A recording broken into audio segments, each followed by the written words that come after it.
रखेंगे और ऐसी स्थिति नौबत न आए कि कोई भी सदस्य को या किसी भी दल को वेल में आने की स्थिति पैदा हो। हम सब अपनी बात रखें।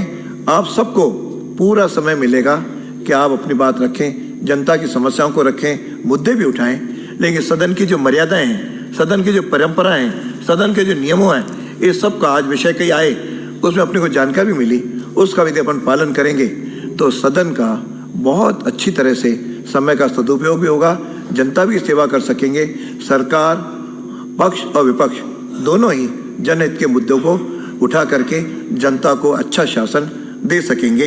ऐसी मेरी अपेक्षा करता हूँ। मैं आशा करता हूँ कि दोनों पक्ष मिलजुल कर जनता के सामने व्यवस्थित तरीके से अपनी बात रखेंगे और सदन को उत्साहपूर्वक चलाएंगे। मर्यादाओं का उल्लंघन न हो, यह सदन की गरिमा जो आज देश भर की विधानसभाओं में, राजस्थान विधानसभा की गरिमा बहुत ही ऊंची रही है, इसे हम सब लोग मिलकर के बनाए रखेंगे। इतना ही बात रखते हुए आप पधारे हैं सवेरे से और पूरा समय बैठे हैं, मैं आपको बहुत बहुत धन्यवाद देता हूं। जय हिंद, जय भारत। बहुत बहुत धन्यवाद माननीय अध्यक्ष राजस्थान विधानसभा। अब माननीय मुख्यमंत्री राजस्थान सरकार श्री भजनलाल जी शर्मा से विनम्र आग्रह है, कृपया अपना उद्बोधन हमें प्रदान करने की कृपा करें। माननीय मुख्यमंत्री महोदय।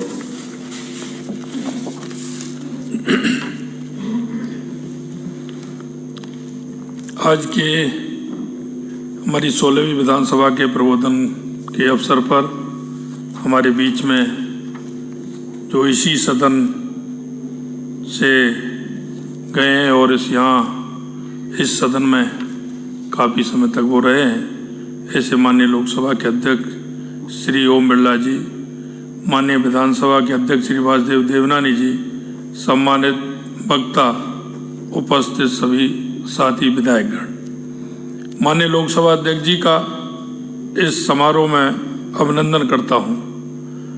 माननीय श्री ओम बिरला जी लोकसभा अध्यक्ष के पद को सुशोभित कर प्रदेश का मान बढ़ा रहे हैं। इस कार्यक्रम के सभी सम्मानित प्रबोधकों का मैं आभार व्यक्त करता हूं। आपने इस कार्यक्रम में अपने अनुभवों से संसदीय प्रक्रियाओं के बारे में हमारा ज्ञानवर्धन किया।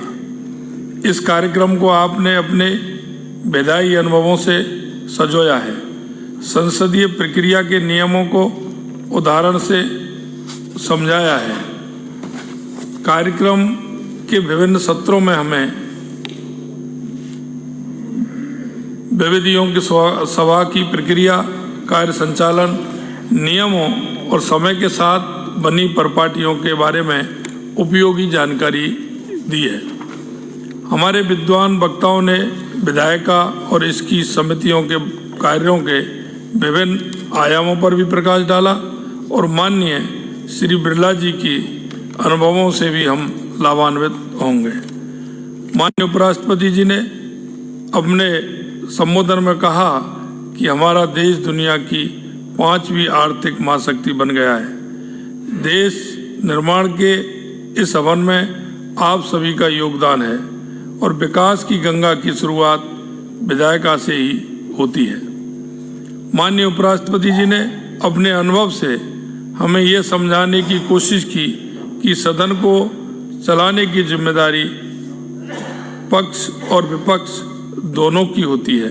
इसलिए हमारा आचरण अनुकरणीय एवं आदर्श होना चाहिए। सदन में किए जाने वाले व्यवधान का असर नकारात्मक होता है।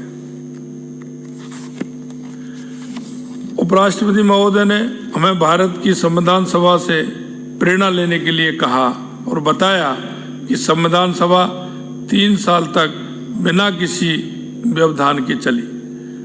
हमने भारत को 2047 तक विकसित राष्ट्र बनाने का लक्ष्य रखा है और इसकी नींव डाल दी गई है। अब हमारा यह कर्तव्य है कि इस लक्ष्य को प्राप्त करने के लिए जी जान से कार्य करें। उन्होंने संविधान निर्माता बाबा साहब भीमराव अम्बेडकर जी के कथन से प्रभावित होकर प्रथम भारतीय, अंतिम भारतीय और सिर्फ भारतीय होने का संदेश दिया है। माननीय उपराष्ट्रपति जी ने हमें भारत के मूल सचित्र संविधान के सौंदर्य से भी परिचित करवाया। उन्होंने हमें बताया कि हमारे संविधान के भाग 3 में, जिसमें मौलिक अधिकारों के बारे में बताया गया है, वहाँ श्री राम, माता सीता एवं लक्ष्मण जी के चित्र बनाए हुए हैं, जो इस देश के लिए पूजनीय, आदर्श एवं प्रेरणा स्रोत है। माननीय उपराष्ट्रपति महोदय जी ने मुझ में अपना विश्वास जताया, इसके लिए मैं उनका आभारी हूँ एवं मैं प्रयास करूँगा कि उनकी उम्मीदों पर खरा उतर सकूँ। माननीय विधानसभा अध्यक्ष महोदय ने अपने संबोधन में कहा कि प्रबोधन कार्यक्रम नवनिर्वाचित विधायकों के लिए विधानसभा की विशिष्ट कार्यप्रणाली से परिचित होने का अवसर है। विधानसभा कार्यप्रणाली में परंपरागत होने के लिए निरंतर सीखना आवश्यक है। इसके लिए आपको अधिक से अधिक सदन में उपस्थित रहना होगा। माननीय विधानसभा अध्यक्ष ने सदन में विधायकों के आचरण पर भी रोशनी डालते हुए कहा कि यहाँ हम अपने विधानसभा क्षेत्र की जनता का प्रतिनिधित्व कर रहे हैं, इसलिए हमें जनहित के मुद्दे नियमों के तहत उठाने होंगे। साथ ही सदन में ऐसा आचरण प्रस्तुत करना होगा जिसका सभी लोगों के मध्य सकारात्मक संदेश जाए। उन्होंने कहा कि सदस्यों की सबसे बड़ी जिम्मेदारी है कि वे सदन में अपनी उपस्थिति सुनिश्चित करें, क्योंकि आपकी अनुपस्थिति किसी भी विधेयक की दिशा बदल सकती है।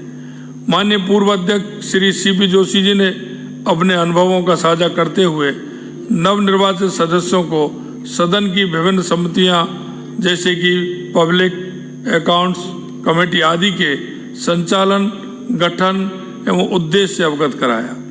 कमेटियों का मुख्य उद्देश्य राज्य सरकार द्वारा एवं उसके विभागों द्वारा खर्च किए गए जनता के पैसों का अवलोकन करना है। उन्होंने कहा कि कमेटी के सदस्यों को पार्टी से ऊपर उठकर सरकार की कार्य योजना एवं बजट निर्धारण में सहभागिता करनी चाहिए। माननीय संसदीय कार्य मंत्री श्री जोगाराम जी पटेल जी ने शून्यकाल के महत्व को बताया कि कैसे शून्यकाल में विधायक गण द्वारा उठाए गए सवालों का उत्तर देने के लिए सारी व्यवस्था तत्परता के साथ कार्य करने लग जाती है।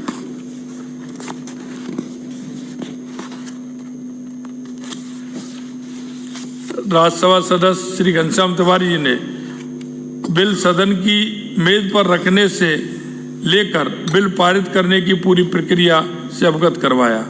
विधायी मामलों के विशेषज्ञ श्री चक्षु राय जी ने बजट प्रबंधन एवं कटौती प्रस्ताव के संबंध में महत्वपूर्ण जानकारी सदस्यों के साथ की।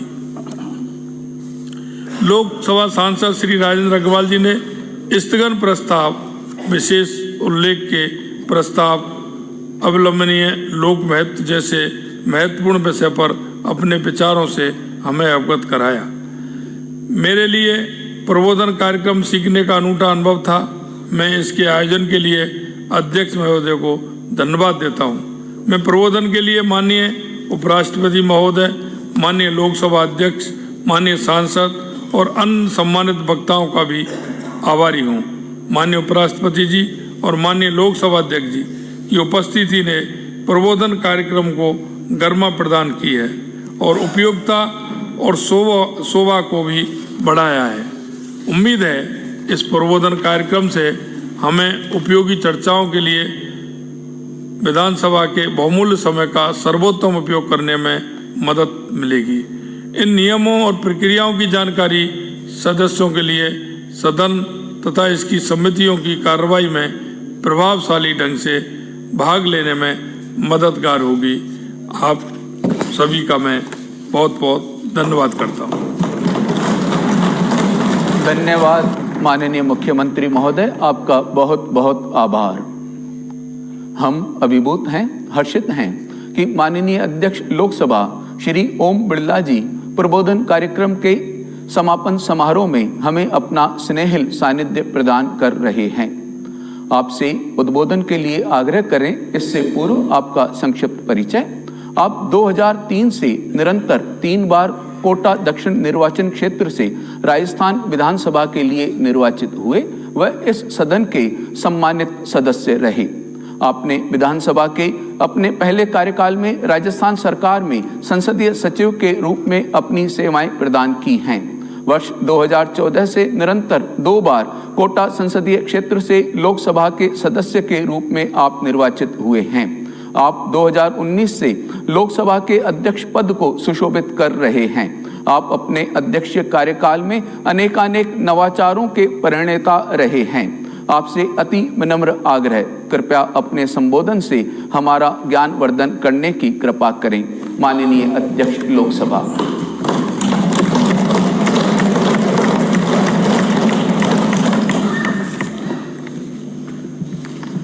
शौर्य, वीरता, आध्यात्मिक, जिसकी धरती का नाम पूरे विश्व में है, उस राजस्थान की धरती से अलग अलग विधानसभा से चुनकर आए सभी माननीय विधायकों का मैं अभिनंदन करता हूं, स्वागत करता हूं। आपको बहुत विश्वास से, भरोसे से जनता ने चुनकर भेजा है और इस जिम्मेदारी के साथ भेजा है कि आप जनप्रतिनिधि के नाते अपने संवैधानिक दायित्वों को निभाएंगे, लोकतंत्र की राज्य की विधायी संस्था में बैठकर लोगों की अपेक्षाएं, आकांक्षाएं, उनको भरोसे को पूरा करेंगे। मुझे आशा है कि आप सब चुनकर आए विधायक इस राज्य के कल्याण के लिए, समृद्धि के लिए सामूहिकता से काम करते हुए जो राजस्थान विधानसभा का गौरवशाली इतिहास रहा है उसकी परंपरा को भी कायम रखेंगे। राजस्थान का विधानसभा का इतिहास, उसकी समृद्ध परंपरा, परपाटियां पूरे देश के राज्य के विधानमंडलों को मार्गदर्शन देती है। हम सबका सौभाग्य है कि इस विधानमंडल से के नेता के रूप में हमारे वरिष्ठ नेता माननीय उपराष्ट्रपति जी, जिन्होंने लंबे समय तक राज्य के मुख्यमंत्री के रूप में, प्रतिपक्ष के रूप में काम किया, उन्होंने इस विधानसभा की समृद्ध परंपरा कायम की। मोहनलाल सुकाड़िया हैं, जयनारायण व्यास साहब हैं, सभी ने एक समृद्ध परंपरा कायम की और हमारे विधानसभा अध्यक्षों ने भी यहाँ की परंपरा, परपाटियां, नए इनोवेशन करके इस विधानसभा की गौरवशाली परंपरा को बढ़ाने का काम किया। हमारे राजस्थान के इतिहास को जब हम देखते हैं तो हम पाते हैं कि यहाँ पर जब राजाओं का राज हुआ करता था उस समय भी लोकतांत्रिक प्रक्रिया हुआ करती थी। उस समय भी विधानसभा में कुछ निर्वाचित, कुछ मनोनीत सदस्य होते थे जो उस राज्य के कल्याण के लिए काम करते थे। और हम भारत के इतिहास को जब देखते हैं तो भारत का इतिहास भी हमेशा हमारी लोकतांत्रिक परंपरा, परपाटियां, हमारे जीवन शैली में लोकतंत्र रहा। इसलिए राजस्थान में विशेष रूप से लोकतंत्र की विचारधारा, लोकतंत्र की कार्यशैली, ये हमारे विचारों में रही है, हमारी कार्यप्रणाली में रही है। इस नाते आपका सौभाग्य है कि आपको राजस्थान विधानसभा का सदस्य होने का मौका मिला है। मुझे भी इस विधानसभा के सदस्य होने का मौका मिला। यहाँ के अनुभव का, यहाँ की कार्यप्रणाली की, यहाँ की परंपराओं का लाभ मुझे मिला। और मैंने कोशिश की कि देश की सर्वोच्च संस्था लोकसभा के अंदर हम अच्छी परंपराएं, अच्छी प्रपाटियां जो मेरे पूर्व अध्यक्षों ने इस लोकतंत्र के मंदिर में कायम की, मैंने उन्हीं का अनुसरण करके उसको आगे बढ़ाने का काम किया। आज हम सब गौरवशाली हैं कि दुनिया के अंदर इतने बड़े देश में लोकतांत्रिक प्रणालियां, हमारी चुनाव व्यवस्थाएं निष्पक्ष, निर्वाध, पारदर्शी, ये दुनिया को अचंभित लगता है। जब P20 सम्मेलन में कई देशों के स्पीकर आए तो माननीय प्रधानमंत्री नरेंद्र मोदी जी ने बताया कि किस तरीके से हमारे यहाँ पर चुनाव प्रबंध प्रणाली है। 90 करोड़ मतदाता, अनुमानित 70 करोड़ मतदाता मतदान करते हैं और राज्य के से लेकर पंचायत से लेकर दिल्ली तक हमारी सभी संस्थाएं लोकतांत्रिक तरीके से चलती है, लोकतांत्रिक परंपराओं से चलती है, लोकतांत्रिक निर्णयों से चलती है। और इसी विधानसभा के अंदर हम चर्चा, संवाद, विचार विमर्श, लोकतंत्र की ताकत, सहमति असहमति से हमने इस राज्य के कल्याण का काम किया, समृद्धि का काम किया और देश में 75 साल के अंदर हमने इसी लोकतांत्रिक पद्धति से विचार विमर्श, संवाद, चर्चा से हमने इस देश को आगे बढ़ाया। और आज इसी परंपरा से हम हमारी सभी लोकतांत्रिक संस्थाओं में कर रहे हैं, क्योंकि आप राज्य विधानमंडल के सदस्य हैं और राज्य की विधायिकी ये सर्वोच्च संस्था है, इसलिए आपकी जिम्मेदारी बन जाती है कि हम सदन में बैठकर अपने अपनी विधानसभा क्षेत्र के कल्याण की, विकास की, वहाँ के लोगों की आकांक्षा, अपेक्षाओं की बात भी करें और उसके साथ राज्य के विकास की, कल्याण की, उसकी समृद्धि की, राज्य के प्रमुख मुद्दों के अभाव अभिव्यक्ति की बात भी करें। और मैं कह सकता हूं कि देश की कई लोकतांत्रिक संस्थाओं के उदाहरण है कि इन्हीं संस्थाओं से बैठकर विधायकों ने राज्य के नेता बने, देश के नेता बने। ये संस्थाएं केवल हम एक क्षेत्र का प्रतिनिधित्व करते हैं। अगर विधायक केवल अपने क्षेत्र तक सीमित रहेगा, जो धीरे धीरे मैं लोकसभा में भी देख रहा हूं, विधानसभा में भी ये परंपरा देखता हूं कि धीरे धीरे विधायक अपने विधानसभा क्षेत्र से या लोकसभा तक के क्षेत्र तक सीमित दायरे में बात करता है। आपको चुनकर एक विधानसभा में भेजा है, लेकिन कल्याण की जिम्मेदारी आपकी पूरी राज्य की दी है, इसलिए आप राज्य विधानसभा के सदस्य हैं। इस नाते जब राज्य के प्रमुख मुद्दों पर चर्चा हो तो व्यापकता हो, विशालता हो। हम पूरे मुद्दे पर राज्य का कल्याण कैसे हो सकता है, सत्ता हो चाहे विपक्ष हो, सहमति असहमति हमारी हो सकती है, लेकिन प्रतिपक्ष भी अगर मुद्दा उठाता है और हमें लगता है कि ये इससे कल्याण हो रहा है, सकारात्मक दिशा है, तो सरकार को भी सकारात्मक तरीके से उसको लेना चाहिए।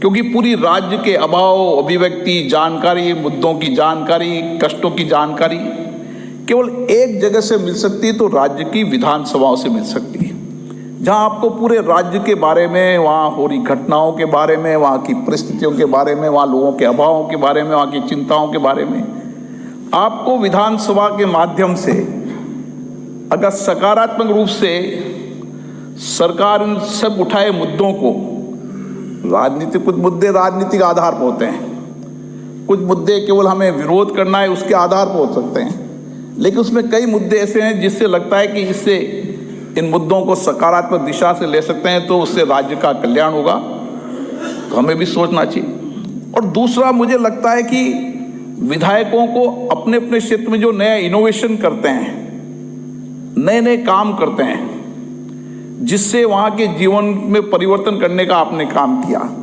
वहाँ के सामाजिक आर्थिक परिवर्तन में काम किया, उसकी भी सदन में चर्चा होनी चाहिए।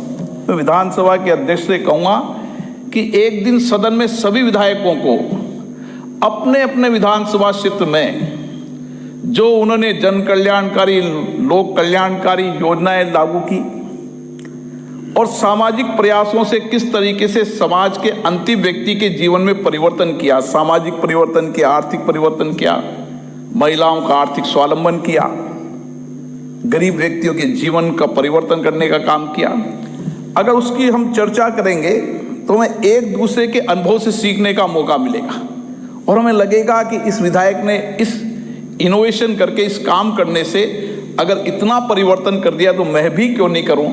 इसका भी एक दिन यहाँ पर रखने का प्रयास करना चाहिए ताकि उसका एक अपेक्षित परिणाम यहाँ पर आएगा। राज्य विधानमंडल का मुख्य काम कानून बनाना भी है। हम भी यहाँ जब किसी विधेयक को लाते थे तो बड़ी चर्चा होती थी, संवाद होता था। पहले हम नए नए थे तो कोई विधेयक लाते तो हम देखते थे कि ये बोल रहे हैं कानून पे बोल रहे हैं। हम कई बार सोचते थे कानून इतना सा है, सारा परिप्रेक्ष्य ले लिया। कुछ दिनों सीखते रहे, बैठे अनुभव किए, लेकिन धीरे धीरे एक समय ऐसा भी आया जब हमें ये लगता था कि क्योंकि यहाँ पर जो कानून बोलने वाला हर विधानसभा, लोकसभा का अलग अलग प्रक्रिया परंपरा होती है। यहाँ एक श्रेष्ठ परंपरा है कि जो फर्स्ट आएगा वो फर्स्ट बोलेगा। हम हर कानून को, अगर कानून कोई नया कानून बन रहा है ठीक है, लेकिन हर कानून कभी ना कभी बना होगा। भारत की सरकार ने पहली बार देश में आजादी के बाद नए कानून परिवर्तन करने का काम किया। ऐसे यहां पर कोई कानून 1860 का होगा, 65 का होगा, 1904 का होगा, 1922 का होगा।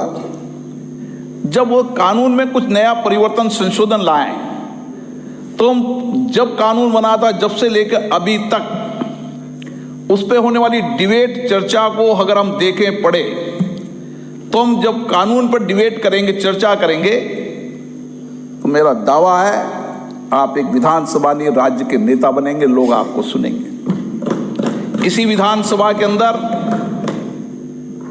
माननीय भैरू सिंह जी ले लें, मोहनलाल सुखाड़िया जी ले लें, लोग बैठते थे 10-10, 12-12 घंटे लगातार सिटिंग करते थे। मुझे याद है राजेंद्र राठौड़ जी ले लें, गुलाब कटारिया जी ले लें, ये लोग लंबे समय तक विधानसभा कभी छोड़कर नहीं जाते थे।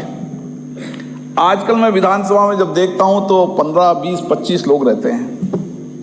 आपको जनता ने बड़ी अपेक्षाओं से साथ चुनकर भेजा और नए विधायक भी नहीं बैठते। पुराने तो चलो फिर भी बैठते हैं, नए विधायक भी नहीं बैठते। और जो बैठेगा, सुनेगा, अनुभव प्राप्त करेगा, वही तर्क से बात करेगा। हमारे साथ कई साथी हमारे साथ बैठे जो हमारे साथ कंपटीशन रहते थे, पर्ची लगाने में सुबह भगते थे जल्दी जल्दी। तो सवाल ये है कि कानून बनाते समय अगर आप तर्क से बात करेंगे, तार्किक तरह से बात करेंगे, तो जो कानून बनाने वाला, लेजिस्लेटिव वर्क करने वाला व्यक्ति है, वह भी कानून बनाते समय 3 बार चर्चा करेगा कि मैं कानून बना के ले जा रहा हूं। कुछ विद्वान विधायक ऐसे हैं जो मेरे इस कानून की पूर्ण समीक्षा करेंगे। तो मुझे आशा है हर सरकार कानून कल्याणकारी राज्य के लिए लाती है, कोई भी सरकार हो, किसी भी दल की सरकार हो, लेकिन कानून बनना, कानून के साथ रूल्स बनना, उसका एग्जीक्यूशन होना, कई बार न जनता को पता, न विधायकों को पता कौन सा कानून बन गया, क्यों कानून बन गया, उसका इम्पैक्ट क्या होगा, प्रभाव क्या होगा, और बहुत लंबा प्रभाव पड़ता है उसका। इसलिए कानून बनाते समय, एक्ट बनाते समय भी और रूल्स बनाते समय भी हमें विशेष रूप से ध्यान देना चाहिए। और कानून बनाते समय जितनी आप सारगर्भित चर्चा करेंगे, उतना ही बेहतर परिणाम आएगा, कानून उतना ही कल्याणकारी बनेगा। और इसलिए मैं आपसे आग्रह करूंगा कि कानून बनाते समय हमें परिप्रेक्ष्य में, मैं माननीय अध्यक्ष जी से भी आग्रह करूंगा, कुछ सलाह हम भी इनको देंगे, कुछ अगर सहयोग होगा तो इनको करेंगे, कि धीरे धीरे राज्य की विधानसभाओं की जितनी डिबेट चर्चा है उनको हम एक लेजिस्लेटिव प्लेटफॉर्म पर ला दें। भारत की संसद ने जितनी भी राज्य विधानसभाओं की डिबेट है, चर्चा है, बजट है, वो एक प्लेटफॉर्म पर लाने का काम किया है। आप सारे राज्यों के बजट को हमारी लोकसभा की साइट पर देख सकते हैं। आप जब कभी बजट पर चर्चा करेंगे तो किस किस प्रदेश ने कौन कौन सा बजट किसके लिए रखा है, कितना खर्चा हुआ है। तो हम इसी तरीके से जितनी चर्चाएं हुई है अभी तक, जिन विषयों पर चर्चा हुई है, आप विषय डालें, सब्जेक्ट डालें। आज तक 1952 उसके पहले भी अगर यहाँ पे रिकॉर्ड हो तो उस तक की चर्चा आएगी, तो आपको पढ़ने में सुविधा होगी। उन मुद्दों पर भी, अकाल के मुद्दों पर भी कब कब क्या प्रमुख मुद्दों पर चर्चा होगी। तो मुझे लगता है कि एक बेहतर तरीके से हम चर्चा कर पाएंगे। इसी तरीके से बजट पर विभागों के डिमांड पर चर्चा, बजट के समय भी बजट पर पहले के बजट का अनुभव, पहले के बजट के अनुमान, आज के अनुमान, वास्तविक अनुमान, आंकड़े। हमारे राव राजेंद्र सिंह जी अभी विधानसभा में नहीं है, लेकिन जब बोलते थे हम सुनते थे कि कितनी तैयारी के साथ आते हैं, तो लोग उनको सुनते थे, समझते थे। तो बजट पर डिबेट करते समय केवल मेरे क्षेत्र में ये स्कूल बनना चाहिए, कॉलेज बनना चाहिए, विधानसभाओं का जो स्तर है ना वो इतना ही रहने लग गया, केवल अपने इलाके की बात करना कि बजट प्रदेश का है, आप प्रदेश के सदस्य हैं। आपको जब बजट पर चर्चा हो तो आज तक जो बजट लाए उनके क्या अनुमान हुए, उन बजटों का क्या क्या इम्पैक्ट हुआ, क्या क्या उसका कल्याण हुआ, और जिनके लिए बजट लाए थे उस बजट का उस अंतिम व्यक्ति के आर्थिक सामाजिक जीवन में क्या प्रभाव पड़ा। जब उसकी उस तरीके से आप डिबेट करेंगे, चर्चा करेंगे, तो आपको लगेगा कि हाँ, इस बजट से परिवर्तन हुआ और उस बजट का लाभ नहीं मिला, या इस बजट को कई बार तो मार्च के एंडिंग में, एक महीने में खर्च किया, पूरे साल में कई बार बजटों को मार्च के अंतिम सप्ताह में या अंतिम महीने में खर्च किया जाता है। इस परंपरा को परिवर्तन करने का लाभ मिलेगा जब बजट पर, उस विभाग की अनुदान मांगों पर आप व्यापक चर्चा करेंगे। मेरे पूर्ववर्ती माननीय सदस्यों ने बहुत गंभीरता से सब मुद्दों पर आपसे चर्चा कर लिए। मेरा तो आपसे आग्रह है कि हमें अब नई टेक्नोलॉजी की ओर भी जाना चाहिए। हमें कोशिश करना चाहिए कि 100% क्वेश्चन ऑनलाइन लगे, पेपरलेस विधानसभाएं हो। आपके आने वाले समय में ये विधानसभा डिजिटल बने, ताकि यहाँ पर बैठकर ही अच्छा विद्वान माननीय विधायक सब चीज़ों को पढ़ के बोल सके। और टेक्नोलॉजी का जितना अपन उपयोग करेंगे उतनी बेहतर चर्चा संवाद कर पाएंगे, चाहे प्रश्नकाल हो, चाहे स्थगन हो, चाहे प्रमुख मुद्दों पर चर्चा हो, चाहे बजट हो। इन सारी चीज़ों का पहले तो हम विधानसभा के अंदर पेपर कटिंग ही मिलती थी यहाँ पर। मुझे आशा है कि नए विधानसभा के अध्यक्ष सबको डिजिटल कर देंगे, घर बैठे वह सब चीज़ों की मांग करेंगे। आपको जिस विषय पर बोलना है, जिस सब्जेक्ट पर बोलना है, आपने बटन दबाया, उस सब्जेक्ट पर आपको आज तक की डिबेट, चर्चा, उसके संबंधित सारे विषय मिल जाएंगे, तो और बेहतर चर्चा कर पाएंगे। क्योंकि इस विधानसभा का बहुत गौरवशाली इतिहास रहा है। हमें सौभाग्य मिला है कि आप इस विधानसभा के सदस्य हो। यहाँ की गौरवशाली परंपरा, प्रपाटियाँ, यहाँ की डिबेट, चर्चाएं, यहाँ के वाद विवाद के अंदर कृष्णवान भी चलते थे।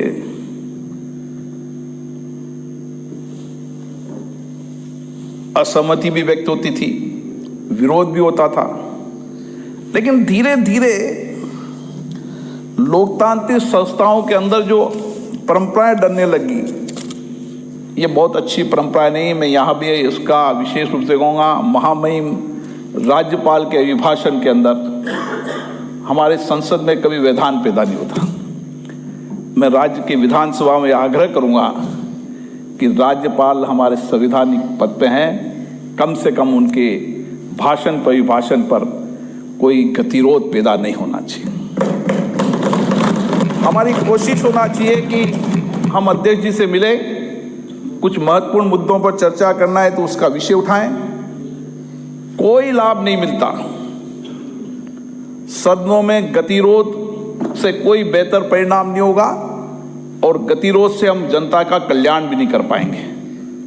हम सार्थक परिणाम जब भी ला पाएंगे, चाहे पक्ष हो विपक्ष हो, जब हम सदनों में चर्चा करेंगे, डिबेट करेंगे, मुद्दे उठाएंगे, तो हम कार्यपालिका की पारदर्शिता भी ला पाएंगे और कार्यपालिका के एग्जीक्यूशन के अंदर भी बेहतर ला पाएंगे और शासन के अंदर भी, सरकार में भी पारदर्शिता जवाब देते कर पाएंगे। इसलिए सदन चर्चा मुद्दों पर, विषयों पर संवाद के लिए है। ये सदन में हमने बरसों तक लोकतंत्र पे चर्चा से, संवाद से, सहमति से, असहमति से, डिबेट से हमने इस राज्य और देश के अंदर जो कुछ भी परिवर्तन किया है, ये इसी लोकतांत्रिक प्रक्रिया से किया है। लोकतंत्र ही शासन चलाने की सर्वश्रेष्ठ पद्धति है, दुनिया में हमने साबित किया है। और आज हम कह सकते हैं कि हमारा संविधान, अब संविधान की डिबेट हम जब कभी किसी परिपक्व और बहुत अनुभवी नेता को सुनते हैं तो उन्होंने संसद की पूरी, संविधान की पूरी डिबेट के एक एक शब्दों को उन्होंने पढ़ा है। जब एक एक संविधान की सदन पर आप एक एक संविधान की एक एक धाराओं पर कितनी लंबी चर्चा हुई, बहुत देर तक चर्चा हुई। उस समय भी कोई ऐसा नहीं था कि कोई सहमति थी, हर विषय पर सहमति असहमति होती थी, लेकिन सहमति असहमति करते करते हमने एक बेहतर संविधान बनाया जो आज हम सबका मार्गदर्शन है। आवश्यकता होने पर हमने परिवर्तन भी किया। इसलिए मुझे आशा है कि राज्य विधानसभा के अंदर भी हम चुनकर आए, सत्ता पक्ष हो प्रतिपक्ष हो, ये हमारे लोकतंत्र की एक अच्छी परंपरा है कि हम दोनों पक्ष मिलकर राज्य के महत्वपूर्ण हितों पर, जनता के जिन बुनियादी सवालों पर, और हम किस तरीके से मिलकर इस राज्य को समृद्धशाली, गौरवशाली और एक अच्छी परंपराओं के साथ इस राज्य को आर्थिक और सामाजिक परिवर्तन में सबसे अग्रणी रूप से ले जाएं। हमारे माननीय मुख्यमंत्री जी भी एक लंबा संगठन का अनुभव है, लंबी कार्य प्रणाली का अनुभव है, इसका लाभ निश्चित रूप से राज्य को मिलेगा। हमारे विधानसभा अध्यक्ष जो लंबे समय तक विधायक रहे, जो मंत्री के रूप में भी काम किया है, मुझे लगता है उनके अनुभव का लाभ इस संवैधानिक संस्था को मिलेगा और इस संवैधानिक संस्थाओं में वो नई परंपराएं, नई प्रपाटियाँ, श्रेष्ठ परंपराओं को कायम रखकर सबको अधिकतम समय बोलने का अवसर देंगे। आप सबको बहुत बहुत शुभकामनाएं, बहुत बहुत धन्यवाद। धन्यवाद माननीय अध्यक्ष महोदय, आपके सारगर्भित ज्ञानवर्धक उद्बोधन के लिए हम सभी लाभान्वित हुए। आज का यह सारगर्भित ज्ञानवर्धक प्रबोधन कार्यक्रम अब अपने अंतिम चरण में है। हम चाहेंगे कि आज के इस कार्यक्रम की मधुर स्मृतियां माननीय अतिथिगण के हृदय में चिरस्थायी रहें। इस हेतु स्मृति चिन्ह भेंट करना चाहते हैं। सर्वप्रथम विनम्र आग्रह है माननीय अध्यक्ष विधानसभा श्री वासुदेव देवनानी जी से कि आप माननीय अध्यक्ष लोकसभा को यह स्मृति चिन्ह भेंट करने की कृपा करें।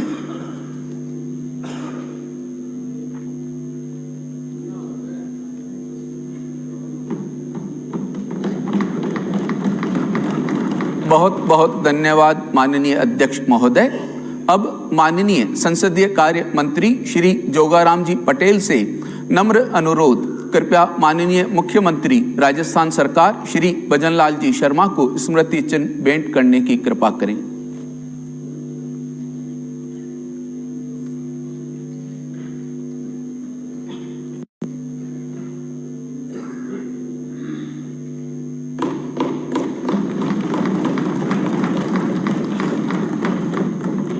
धन्यवाद माननीय संसदीय कार्य मंत्री। और अब समय धन्यवाद ज्ञापन का है। माननीय संसदीय कार्य मंत्री से विनम्र आग्रह, कृपया धन्यवाद ज्ञापन प्रस्तुत करें। माननीय हम सब के और पूरे हिंदुस्तान के आदर्श, जिनके कार्यकाल में संसदीय कार्य प्रणाली, भारतीय संसदीय इतिहास, अनेक नए नए सोपान कायम हुए। पहली बार माननीय ओम जी बिरला साहब के अध्यक्ष काल में नवनिर्वाचित, पहली बार निर्वाचित सांसदों को सबसे अधिक बोलने का अवसर दिया गया, वो आपके कार्यकाल में मिला।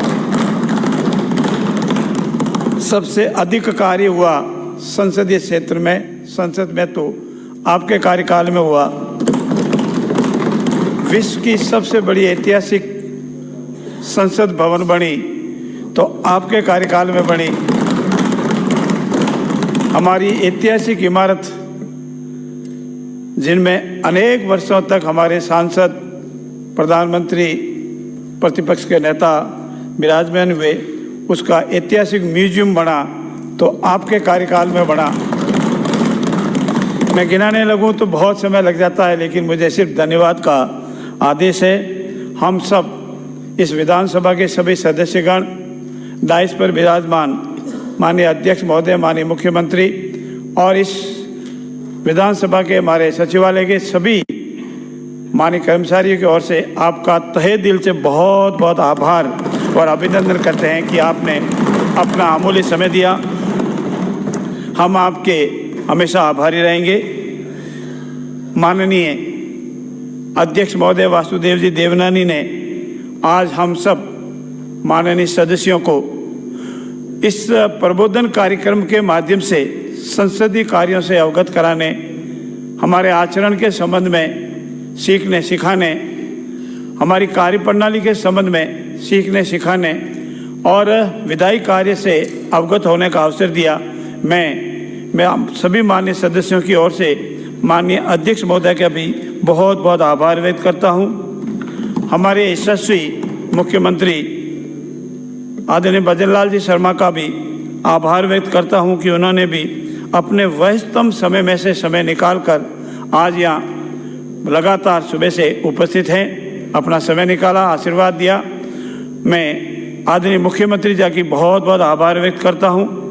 हमारे जितना भी वक्तागण पधारे, मैं उन सभी वक्तागण का भी आभार व्यक्त करता हूं कि वो अपने अपने क्षेत्र के विशेषज्ञ रहे हैं, संसदीय कार्य प्रणाली के अनुभवी रहे हैं, संविधान के विशेषज्ञ रहे हैं, बजट प्रणाली और अन्य विषयों को भी विशेषज्ञ रहे हैं। उनका भी आज हमें अनुभव प्राप्त हुआ, उन सब का भी बहुत बहुत आभार।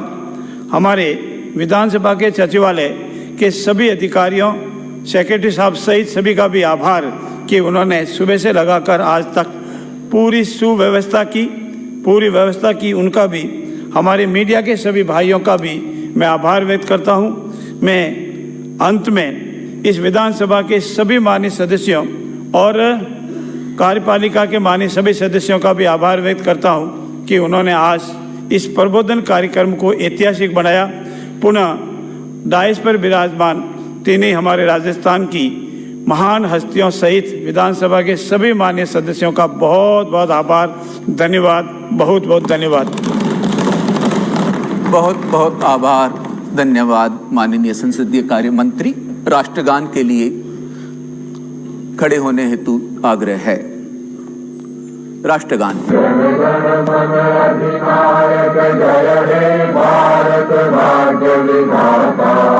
पंजाब सिंधु गुजरात मराठा द्राविड़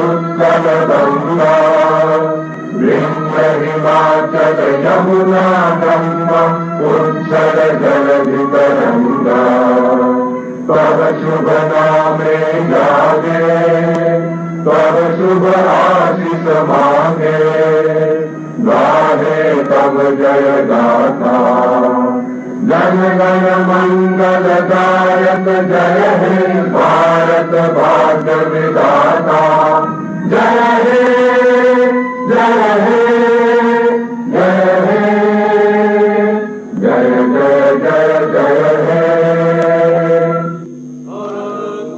आप सभी की गरिमामय उपस्थिति से सुशोभित यह प्रबोधन कार्यक्रम यहीं संपन्न होता है।